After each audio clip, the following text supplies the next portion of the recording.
Thank you all for coming on a Friday evening. It's most gratifying to see so many of you here. So, my question is a very old question. It's a question that Socrates asked. Is there a best way to live? Is there a way that human beings should live? If the answer is yes, then is that something which we would recognize now as an ethical way to live?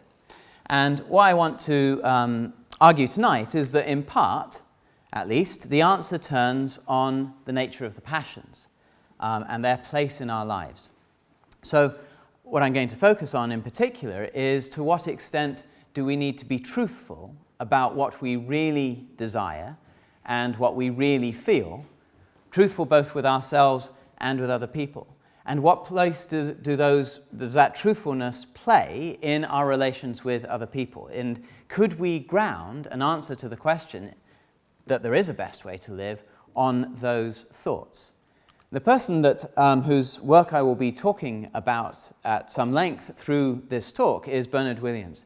And in particular, two books by him, Ethics and the Limits of Philosophy from 1985, one of his at the time, sort of big work in ethics, and then Truth and Truthfulness, which was the very last monograph that he completed before his death, published in 2002. So those are the sort of sources from which I'm drawing some of my material. So in asking the question, is there a best way to live, we might say, well, is there a single right answer to that question? Is there a best way to live? So I'm interested in whether this question can be answered objectively, whether there's a sense in which we can say there is this one best way to live, this is how it is for human beings, this is the truth of the matter. And then what I'll say is that I have a practical conception of that, is that a moral judgment can be said to be objectively correct if it forms part of such a life, or a moral concept can. So we could say something like this: if courage is something which is a trait that human beings need in order to participate in this best way to live, then courage is indeed a virtue. And the concept of courage is a good concept, a concept which we should keep, a concept which plays a role in our thinking about ethics objectively. Again, if we think that a life in which the notion of family honor, or the notion of shame, or shamefulness of particular kinds, if that's to be part of the best way to live. And shame, of course, has been attached to a great many things for human beings, but take shame over sexual relations. If that is something which plays part of the best role in the best life for a human being, then those two would be judgments which we could be said to be objectively correct. Those two would be concepts which we should deploy in our moral thinking about our lives. Of course, if we think that they have no role, that there are problems with that concept of shame or family honor or something like that, then we're saying that that kind of life, that practice, those sets of relations are not part of the best way to live, and therefore they are objectively wrong, or they have no objective role in our lives. In fact, I think we can distinguish three different kinds of levels, or three different kinds of objectivity in thinking about this question, is there a best way to live? So on the one hand, we could try and make a claim that an ethical life, a life which we can recognize as ethical or moral in some sense, is better than a non-ethical life, at least in general. Second, we might want to make a stronger claim, and philosophers have certainly been doing this ever since Plato's discussions in the Gorgias and in the Republic, is that for each and every person, an ethical life is the best way to live. So this would be a kind of answer to an amoralist or an immoralist who says, I have a much better life like this, where I'm not engaging in what you would recognize as ethically good actions, or I'm not attempting to cultivate what you would take to be ethically good virtues or traits. So that would be a sort of second strength of the claim that, objectively there is this best way to live. For each and every person, this way of living is best. And a third way in which we can take the question of objectivity is not just looking at the contrast between ethical way of living and an unethical way of living, but between different ethical ways of living, such as there have been at different times in history or in cultures. So could we derive from these sets of considerations the idea that this specific way to live is best? Could we consider questions of cultural relativism or moral relativism and say, no, there really are very significant constraints on which cultural practices are in fact best for human beings? Or can we not do that? So, we've got objectivity 1 with the subscript 1 there, sort of saying, in general, an ethical life is better than an unethical one. With the subscript 2 there, that we can say for each and every person, some form of ethical life is better than what we would recognize as immoralism or amoralism. And the third one there, that there's a specific, it's not just an ethical life that we could recognize, a set of virtues or some general considerations, but something more specific that we can say about how human beings should best live. So I shall run through these, but at rather different lengths, and I shall dispatch with objectivity 1 fairly quickly. So I think just the idea that human beings could live without a morality is a non-starter. It just wouldn't be possible for us to have a form of life that we would recognize as human in any sense, unless we engaged in what we understand to be some form of ethical life. But philosophers being philosophers, just saying, well, that's impossible, that's not necessarily enough for us. We want to know, but is it at least also justifiable? What reason do we have, apart from the fact that it would be impossible not to do it? What reason do we have to embrace an ethical life? And I think we've got some fairly strong and clear reasons as to what we can say about that. I mean, the kinds of creatures that we are, we form dispositions, character traits that support ways of relating to other people that we can recognize as ethical. And that is absolutely natural for us. And that's unsurprising, given our lengthy childhood and the way in which we must relate and depend upon each other, that we would form ethical dispositions of honesty or of courage or of compassion, that these kinds of dispositions are just part of, fall out of, aspects of our human nature. I think that's a sort of a first reason to say that leading an ethical life is something which for human beings is a good thing. So, what's the best life if you try and consider that in abstract? Then wherever you look at different times in history and who you speak to, very commonly we give an answer which includes a sense of moral right and wrong. We are attracted to conceptions of well-being, of happiness, which have a moral component to them.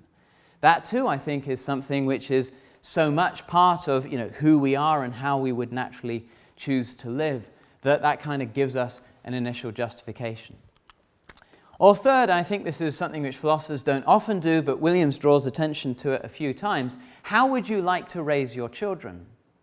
Do you have a good reason to raise your child, to develop moral dispositions, to engage in what we can collectively consider an ethical life, or not? Because parents tend to want their children to be happy. They say, I don't mind whether they're intelligent, I don't mind whether they're sporty, I just want them to be happy.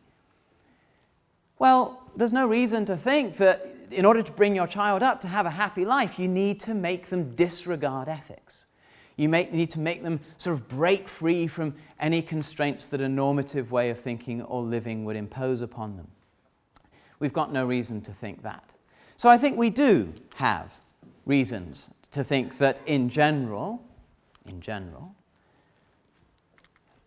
we can say that that the ethical life of some form is better than a non-ethical life for human beings. These very quick reflections give us a little bit of a sense as to how deeply grounded in our nature an ethical way of living is, a moral way, whatever the specific content of that.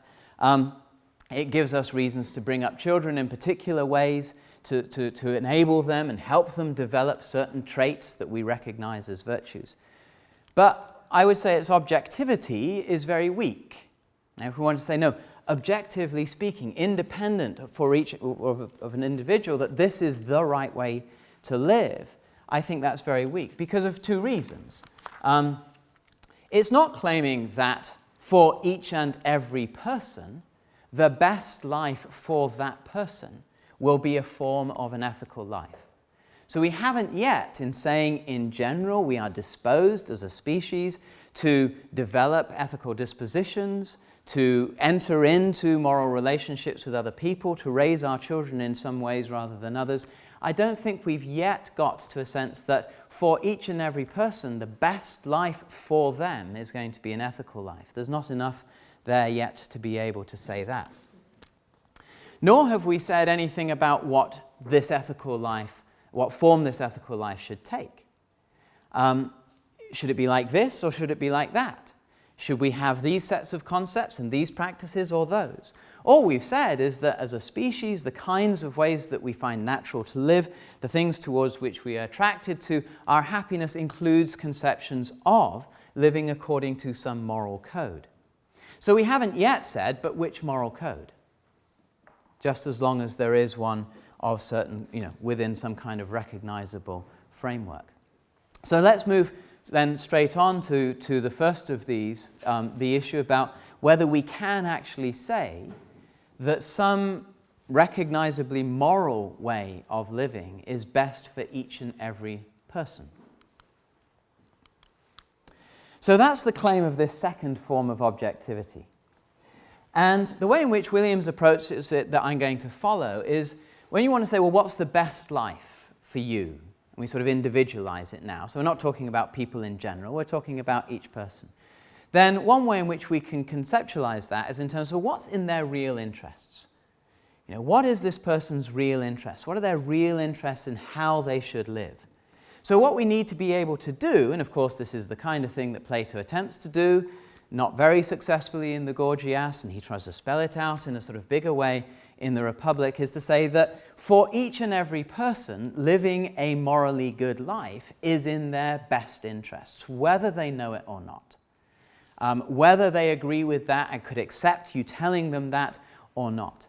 And Hume, too, discusses it with his conception of the sensible knave, which is a kind of updated version of the ring of Gyges. So suppose you have this person who, of course, is careful to avoid punishment as far as possible, but will get away with whatever he can. He's an amoralist. He's not concerned about doing the morally right thing. He doesn't have the dispositions to do that. He just has his own interests at heart. Do his own interests, unbeknownst to him, actually incline him to leading a morally good life as we would see that or not? And this is where I think we make a connection with the theme of this series, the question of the passions. So I think understanding what's in our real interests requires us to engage with the passions, with our emotions and our desires. So Williams asked this question. Very often we take, once people have grown up and they've reached a certain point, we take their own view of what's in their interests, if not as definitive of their own interests, at least as hard to controvert. Okay, so if somebody says, this is what I really want to do with my life, it can be very difficult. Certainly it seems paternalistic or patronizing to say, you know what, that's a very bad idea for you, rather than that's just a very bad idea for everybody else. I mean, that may be true, that for everybody else it's a very bad idea if this person pursues their immoral projects, but we want to say, no, for you that would be a very bad idea. So how much can we say, this is what you think your interests are, but really your interests lie over here? What kind of process of correction or reasoning could we offer somebody? So uncontroversially in philosophy, in metaethics, people say, well, of course, when people don't really have the information about what will happen when they do certain things, then they may well want things that actually, if they knew a bit more about what was going to happen, they would stop wanting. So we do correct our desires and our emotions on the basis of information. Just as an example, I've got here one from Peter Railton, his paper Moral Realism. He has this case of Lonnie. He's in a tropical country and he's become dehydrated. And Lonnie just thinks, I could really do with a glass of milk. But what Lonnie doesn't know is that milk will not help you when you're dehydrated. You need a clear fluid, not an opaque fluid. So says Railton. I don't actually know if that's physiologically true. Okay, but that's his case. Suppose it's true. So if Lonnie knew that the milk would not help his dehydration and he really needs to drink just water or something like that, Lonnie would stop wanting milk. So we can say, quite controversially, it's in Lonnie's real interests not to have milk, even though he really thinks that's what he wants. What he really needs, or what his real interests are to become less dehydrated, which he could do by having water instead of milk. Or again, we have emotions that are often premised on misinformation. For example, it's quite easy to get yourself worked up over what somebody might have said to you or about you behind your back, and really get into quite a state imagining the conversations they're having with their friends about you. And of course, they're thinking no such thing, they're doing no such thing, and if you could find that out, maybe you'd calm down. Perhaps their response to your talk was far more positive than it seemed at the time, or something along those lines. Okay, so your emotion would become corrected. You would no longer have that reason or basis for your anger. It's also uncontroversial that people often make mistakes of reasoning. We think, oh, this is what I want, and this is how I'm going to get it, but you don't realize that that's going to get in the way of something else that you want, and you haven't kind of made those connections, and that you could simply be confusing one thing with another, and so on and so forth. So within the debate about what is it to talk about somebody's real interests as opposed to what they simply happen to want at the time, it's quite uncontroversial that we can make these kinds of appeals to reasoning, okay, to getting the right information and to be able to think rationally and clearly with that information when thinking, so what do I really want to do with my life? What's of interest to me here, whatever the context is. But of course, the objectivity here is very much closely connected to reason and reasoning. If we can get further, can we talk about objectivity concerning passions? So here's a possibility that somebody is not inclined to lead a morally good life. They're inclined towards some form of immorality, towards some form of vice, but they change. I haven't specified how or what's going on. They change. And they come to think that actually, you know what? I'm really glad I changed. This is a much better life. If only I had known before I had changed. It really was in my best interest to become the person that I am now. I just didn't know it then. You might think, okay, good. So even though at the time, before she became a morally better person, it was in her real interests to become a morally better person, but she couldn't know it. She herself has said so. So this might give us the sense in which there are ways of living or being or thinking or feeling which are good for people that they're utterly unaware of. That's the kind of idea. But that's a little bit too quick. There is really two possibilities here. What we want to show is that it is in the amoralist's or immoralist's best interests now to be a morally good person. Their real interests are unchanged. They simply come to recognize the best way of living, the way that was already the best way for them to live. But there is another possibility that the change is that they've changed as a person. And their interests have changed. What's in their interests, their real interests, has changed. So that, for whatever reason, it wasn't in their real interests to live this other life at the time, but they, for however, a conversion perhaps, Paul on the road to Damascus, Paul of Tarsus on the road to Damascus, whatever's happened is like, right? I was really out there pursuing those Christians, persecuting them. This was quite definitely the right thing, the good thing, the best thing for me to do, and then everything changes. Okay, so now the best life for you changes. And of course that does happen. We meet people, we marry them, we have children. What's in our real interests changes over time. So which of these is it? Can we secure that first one? Can we show that for anybody, even if they're not currently inclined towards a morally good life, a morally good life would be better for them? Well, Williams says if you want to defend this claim, you have to defend the claim that it's in the person's interests to change. that requires some kind of objectivity about interests, right? What's in somebody's real interests? It's not what they think it is. It's not subjective. What's in their real interests is independent of what they think is in their real interests. We're going to need to be able to do that. So we need to be able to say more than just about reasoning if you had more information or if you were able to think more clearly. It may well be, no, for you to have these desires is bad for you, you need different desires. Or for you to have these emotional dispositions is bad for you, you need different ones. Can we do that? Well, more recently, there's been a lot of work in positive psychology, more recently over the last sort of 20, 25 years, and very few people now are unaware of the idea of mindfulness. It seems to be everywhere. This idea that you probably don't know it because a lot of people, when they listen to it for the first time, go, what? How that's supposed to help? But there's this idea that if you've developed this disposition to be aware of your emotions in the moment and you regularly take a chance to do that, do a body check, feel grounded.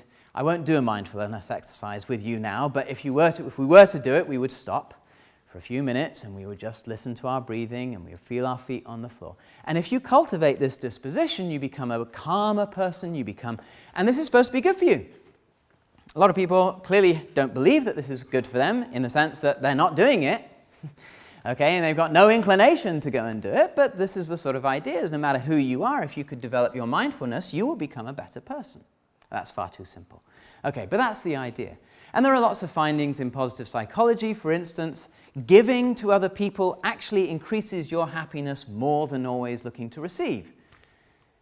Okay, on Christmas Day as a child, I never believed that one. Okay, maybe as a grown-up you think, but generosity it actually contributes more to your happiness. Generous people tend to be happier people, and it does seem to be that way round, rather than happier people tend to be more generous people as well. Okay, and so there are these other things which positive psychology is producing that repeatedly for people on the whole, this is a good way of being. But to defend the view that the ethical life is in the amoralists' or immoralists' real interests, we need to make sure that we're not sort of building in to our definition of what a happy life is or what somebody's real interests are, a kind of ethical conception of that from the off. I mean, Aristotle, for instance, in his examples, in his discussion of eudaimonia, is pretty clear, I think, that he doesn't think that we can give an account of what the best life for a human being is unless we have an account of what the ethically good life is at the same time. The two are intertwined. And for that reason, Williams wants to sort of put Aristotle's attempt to answer this question to one side. And so do I. Can I come at it more of a straightforward empirical way, a more factual way? Is there, for example, some kind of psychological incapacity, not identified ethically, but just psychologically, that we might be able to show or say or argue that an amoralist or an immoralist suffers from? That their inability to recognize what kind of life, an ethical life, is in their own best interests is the result of some incapacity that they have, some lack. Now, if one could, one has a kind of objective foundation for the claim that the ethical life is in everybody's best interests. People fail to recognize that because of something which has happened to them, for whatever reason. And it's interesting, when Williams gets to his discussion of this in Ethics and the Limits of Philosophy, he has this sentence. There are theories, particularly of a psychoanalytical kind, in which hopes have been placed that they will support some ethical conception as a necessary part of human happiness. Well, since 1985, I think the sort of science of happiness is perhaps offering theories of this kind more frequently, though the psychoanalysts carry on doing so. So there are many books that have come out in the sort of last 5 years along the lines of the science of happiness, in which precisely psychologists are arguing to forgive, to be generous, to be connected to friends, to be loyal. These are necessary conditions for a fully happy life. I'm actually going to stay with the psychoanalytic. A different talk would have carried on from this point with the empirical, but I can't cover both. So I'm going to continue with the psychoanalytic idea. Why would a psychoanalytic theory of mind give you the resources for thinking that it is objectively the case that an ethical life is the best life for each individual? So I'm going to say that we can meet these requirements to some extent, though not fully. The requirement to show that there's a kind of psychological incapacity within the amoralist or immoralist. And that sort of tends to be how psychology works anyway. You know, the psychologist says, for 72% of people, this is the case. And then you lose that in the sort of popular reporting. And you think, what about the other 28%? What about them? Are they happier by not forgiving people, by not being generous, by being real bastards who stay at home? Is that what makes them happy? Because obviously that's no use to me. I'm trying to show that the ethical life is the best for everybody. Okay, so very in brief, what do I take the psychoanalytic model of mind to be claiming? So I think it's got these sort of four main claims. So it's a theory. I take psychoanalysis as a theory about the nature, development, and functioning of the human mind, especially in relation to passions. I won't go through every element of that. First, it's committed to the idea that we are motivated in ways that we are not conscious of. We are motivated by desires and emotions in particular, of which we are unaware. And if we are aware of the emotion or the desire, we are sometimes unaware that they're motivating us on particular occasions. Second, we are motivated not to become aware of these very motivations. That this is what they call defense mechanisms, the idea of things like projection and repression and denial, intellectualization. There's a whole variety of others. These are unconscious processes by which we keep our emotions and desires, which are uncomfortable, from our own awareness. So we may feel a certain kind of anger towards somebody, but that would be very problematic in that relationship to admit that there was such anger, so we remain unaware of our anger towards them. That's the idea. So the problem is, it's a kind of, a defense mechanism is a little bit like a physical pain withdrawal, except it applies to mental attention. So just as you remove your hand from the burning fire very, very swiftly, even before you felt the pain to some extent, so your mind withdraws from those emotions or desires, acknowledging which would cause you mental pain in some way, a sense of guilt, a sense of shame, a sense of anxiety. That's the sort of second primary claim of the psychodynamic model. The third is that these are not irrelevances to our behavior, to our thoughts, to what actually occurs consciously in our mind. That they influence all kinds of things. They influence, according to Freud at least, who we fall in love with. They influence the kinds of career choices we make. They certainly influence how we are with different figures that we may meet, our siblings, our colleagues, our bosses, relationships in general. So let me give you just a potential example of how this might play out. Suppose that a father is suffering from a chronic debilitating illness. And he's discussing with his son whether or not he should seek euthanasia.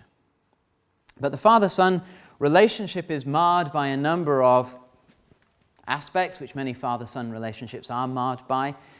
There's a good degree of competitiveness from the son. There's a kind of sort of sense of not quite being sufficiently close to the father. The father feels perhaps a little bit afraid of the son's view of having to look after him in his debilitating old age. The son, of course, would deny any such desire, although it is there, would rather really prefer to see the father take the course of euthanasia. And they talk about this, but they talk about it not in terms of the competitiveness between them, not in terms of the problems that they've always had thinking closely and clearly together, but in more abstract terms about what is best. And they decide in the end that seeking euthanasia really would be courageous. But in fact, it's the opposite of that. It's the absence of courage of the father and the son to talk openly to each other about what they truly feel in their relationship. That the father is, in fact, would rather die than expose himself to his son in certain sorts of ways. So a kind of courage is, in fact, lacking. So all those things, all those elements of their relationship of which they are unaware, may well feed into the way they think about this very difficult situation, and they will be unaware of that. Whoops. A fourth claim, then, of the psychoanalytic or psychodynamic model of the mind is that we carry with us, within us, representations of how to relate to other people that we've acquired in childhood. that the way in which we learn to be with our parents, with our siblings, with our teachers when we are very young, dispose us to be that way with people as we get older. These are not unmalleable. They change in response to adult experience. But we have within us representations of who we are. So there's who I am as a teacher. There's who I am as a husband. There's who I am as a father. I have these sort of representations of how to be in each of these kinds of contexts. And these too can affect the way in which we form relationships and the kinds of things we do. So Alessandra Lemmer, a psychoanalyst, gives an example of somebody who very early on learned that she had to disguise how she was truly experiencing things in order to retain the love of her caregivers. So she has to lie about herself in order to be loved. And so she just simply comes to think of lying as a part of an intimate relationship. And when she forms new intimate relationships with friends or with lovers, after she's grown up and is no longer with her parents who might have treated her that way, she continues to lie. She continues to lie to them because that is simply how she understands intimate relationships to work, that she needs to cover over what she truly feels to mislead the person in order to secure their love. That's her representation of love. So the implications, if this is a true, I shan't go into the evidence further here, but if this is how people are, then the implications of this, I think, are quite important to the question, how best shall we live? That, as in the example I just showed, the way in which we experience ourselves in relation to parents and teachers and so on, that can be maladaptive after we have grown up. It may well have been, as a child, you need to keep your parents happy because they look after you, they feed you, they can punish you. But once you leave home and you no longer need that to continue to relate to other people as though you would have related to them, may not be in your best interests. Okay. But of course, we fail to realize that because the way in which we relate to people, this is unconscious. We're not conscious of what we bring to new relationships as the kinds of people that we are. Second, these defense mechanisms, I think, they distort our experiences. They distort our experiences of ourselves. We don't realize we feel what we do.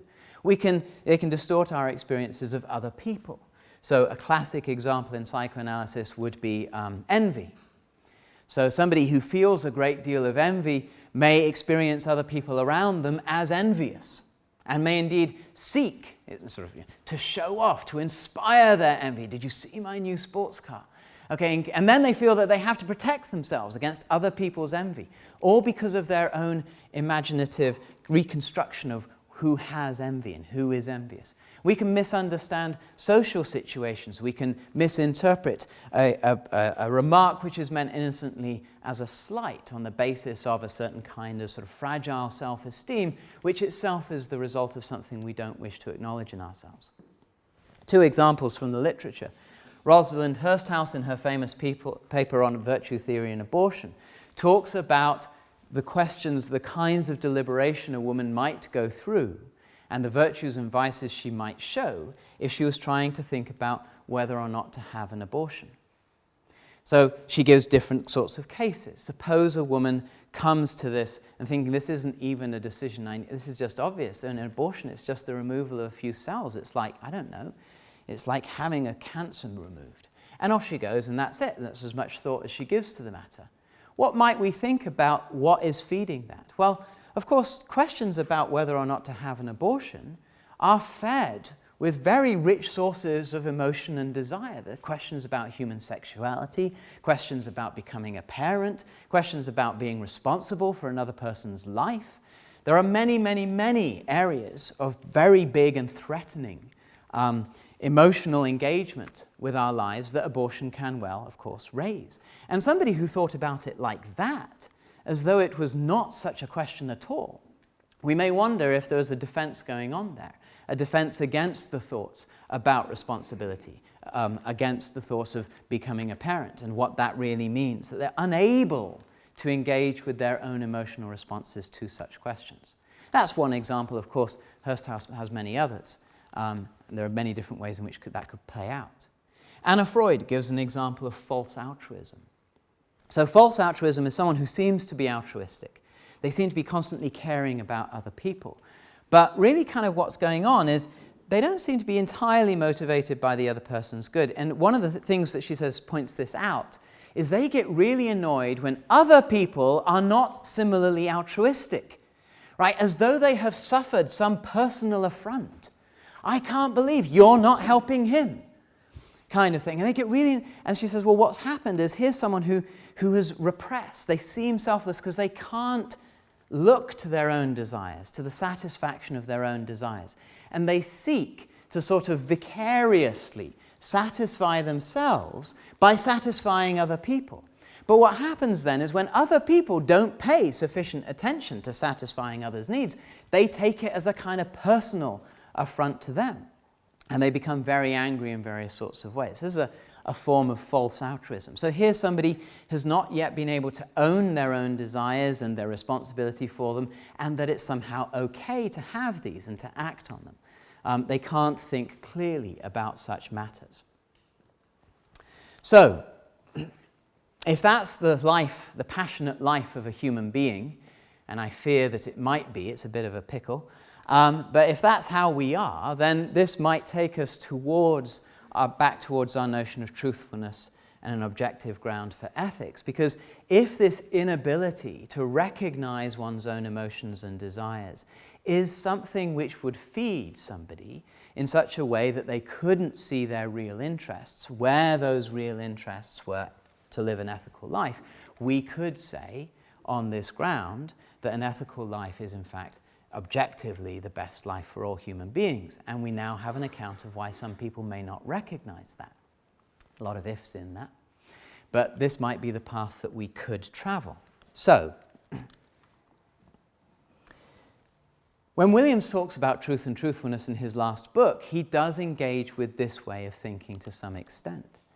So he says this: when beliefs become hostage to desires and wishes, they do so only as the result of hidden and indirect processes against which the disciplines of the virtues of truth are directed.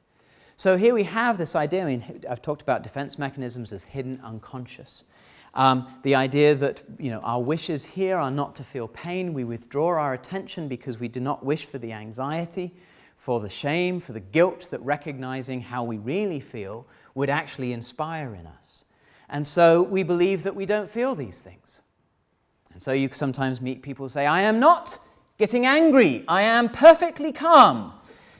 Right, okay. So if that's what they believe, their beliefs may have become hostage to their desires.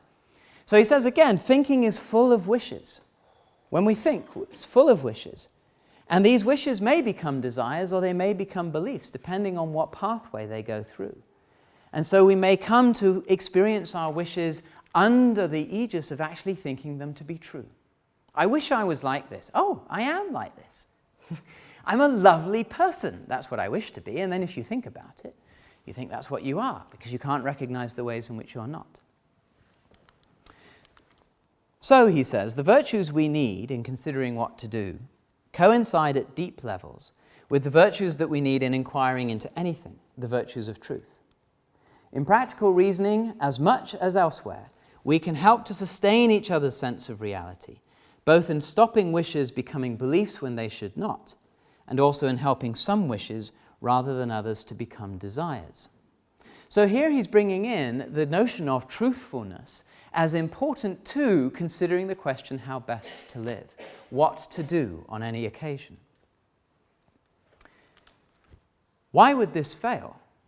Given an actual situation of choice or reflection in which the pursuit of authenticity, of being one's own self, needs the virtue of truth, one reason why these virtues may fail is that the need for them may be concealed. You don't even know that you're not being truthful to yourself. You don't recognize the need to be more truthful because you have no idea that you're not being truthful. It gets quite complicated. Is that enough for us?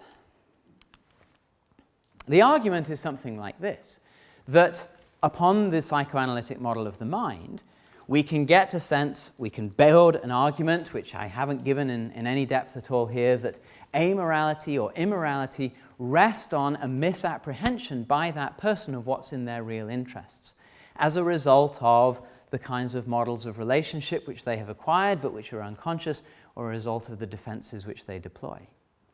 If we could then take the further step that we could look at these virtues of truthfulness, which Williams goes through, that notion of being truthful could incline us towards an ethical life, then we can put that together. And there are reasons to think so. That sometimes one has to be very courageous in pursuit of the truth. We certainly need a sincerity. We certainly need a kind of natural honesty with ourselves and other people. We're starting to name virtues we recognize as ethical ones. So I think the claim, what we've got so far, empirically, if one was to fill this out, I think that does actually apply very widely in very many actual cases of people who are rather nasty. It is the case that they don't truly appreciate or know about what's really going on in them. They haven't managed to get in touch with some of their deepest unconscious feelings, and there seems to be empirical data to back that up. And so we have a general claim here which reinforces our confidence in the first form of objectivity, that some form of recognizably ethical life would in fact be best for people in general. But I'm not sure it manages to secure the philosophical goal of showing that for each and every person without exception, the ethical life is best for them. A couple of quick thoughts on that. Sometimes being a morally good person doesn't always work out well. One can be unhappy because one's moral. Williams gives an interesting case of somebody who's not very bright, who's really rather boring, they're really not very nice. They decide to become a little bit nicer, but now they find the burden of being a good person just makes them more miserable. Not great. There may be other costs, of course, involved in an ethically good life. So various forms of self-sacrifice. How well that is borne by an individual is a further question. I don't think I've said anything that can demonstrate otherwise. What about people who are horrible but really flourishing, living wonderful lives? And here I think Williams has in mind the Medici. Lorenzo the Magnificent was magnificent, but he was a right bastard. Right? He put families to death, the Pazzis. Okay, the pazzo, to this day in Italian, pazzo means crazy. Why does it mean crazy? Because the Pazzi family tried to overthrow the Medici and got wiped out. That's not maybe what we think of as a moral life. They were perfect, they were horrible people, but he commissioned Leonardo da Vinci and Michelangelo. He was a patron of the arts. He seemed to live wonderfully. Anybody who goes around Renaissance Florence now can't say, gosh, that looks rather great, doesn't it? Well, they seem sleeker and finer at a distance. Compare Lorenzo to a modern-day mafia boss.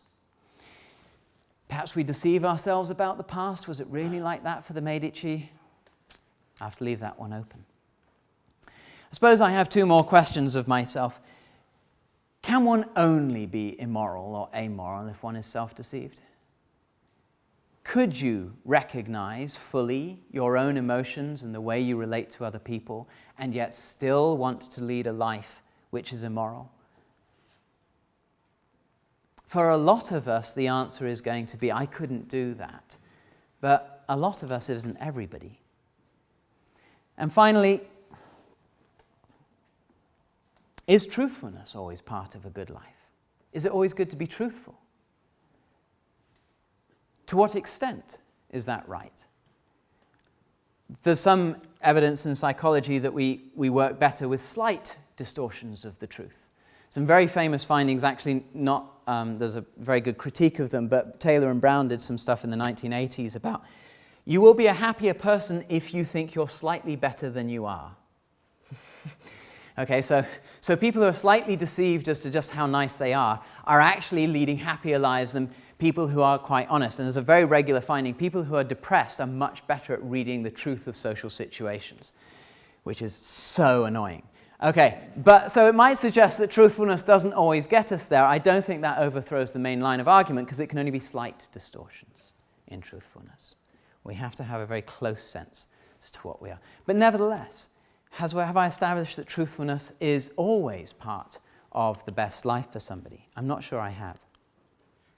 Okay, so my conclusion on this part, and you'll be glad to know Objectivity 3 passes very rapidly, about the same time as Objectivity 1. It's mostly been about Objectivity 2. I've seen how far considering the role of truthfulness based on a psychodynamic model of the mind can take us in answering the question, for each and every person, is the best life for them, what's in their real interests, a form of ethical life? And I think we have very good reason to say that for most of us, the answer is yes. But I don't think that's equivalent to the kind of objectivity sometimes philosophers really seek, that no matter who you are and what you think, the best life for you, your real interests could well be independent of what it is that you are searching for yourself. Unfortunate, perhaps, but there, I think, lies the truth. So finally, to Objectivity 3. Is there a single form of ethical life that's best for all human beings? Can we counter moral or cultural relativism and say, some societies, this practice, that's just wrong. Or that way of conceptualizing their life, that's just wrong. I mean, let's go back to the notion of family honor and the practices that can surround it.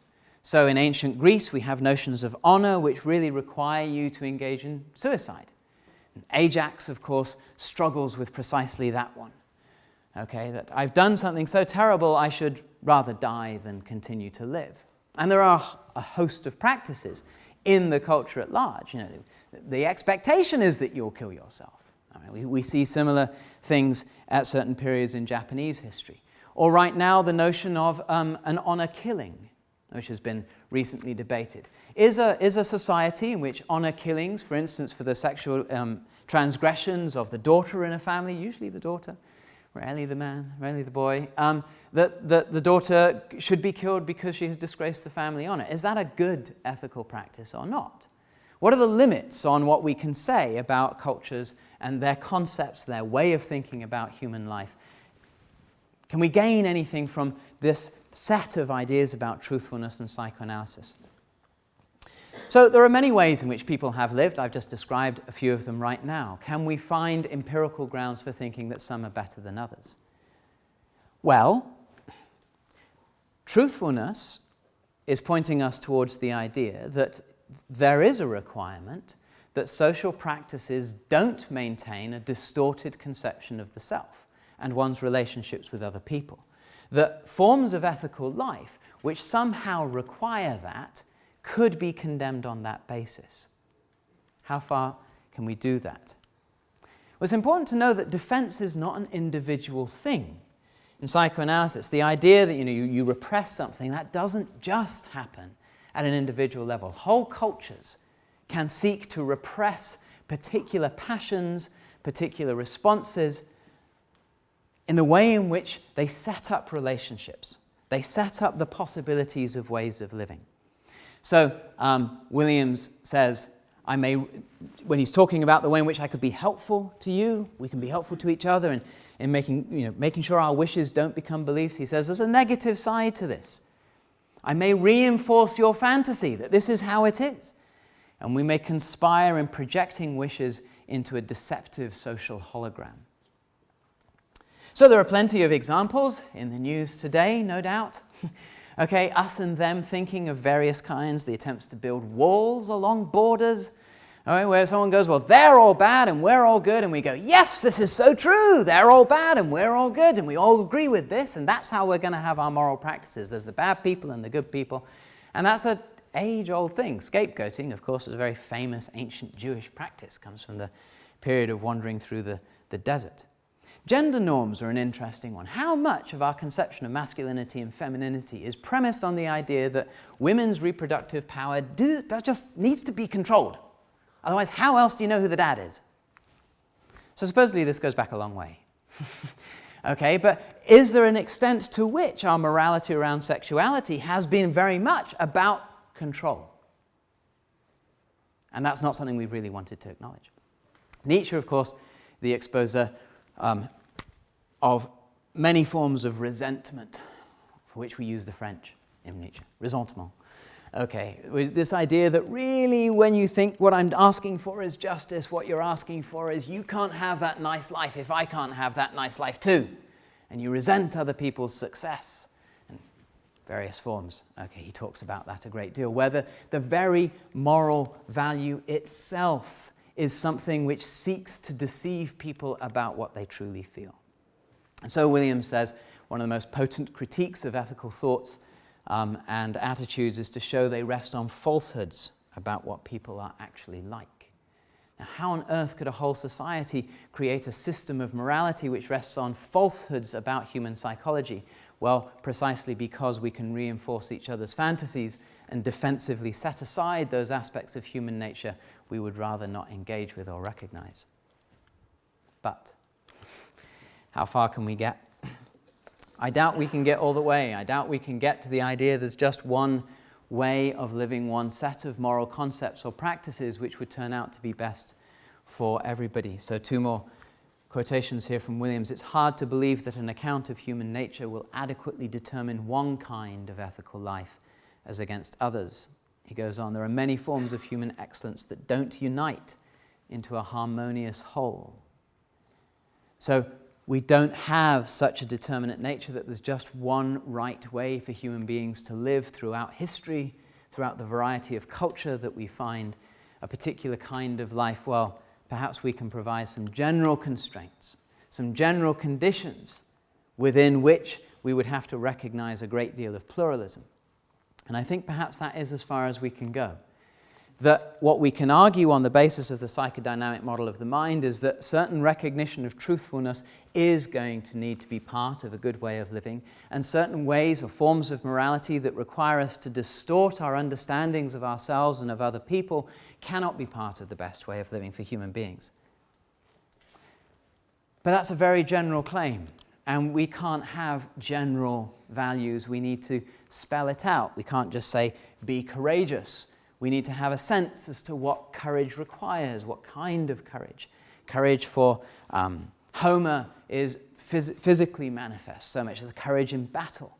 And by the time you get to the Greek tragedies, things have moved on, and there are other forms of courage. Courage in standing up to social expectations. And now, of course, we can have courage in challenging our friends. We can have courage in very many different ways, but each of these conceptions of courage are socially specific, and they vary. So too, I think, perhaps with truthfulness.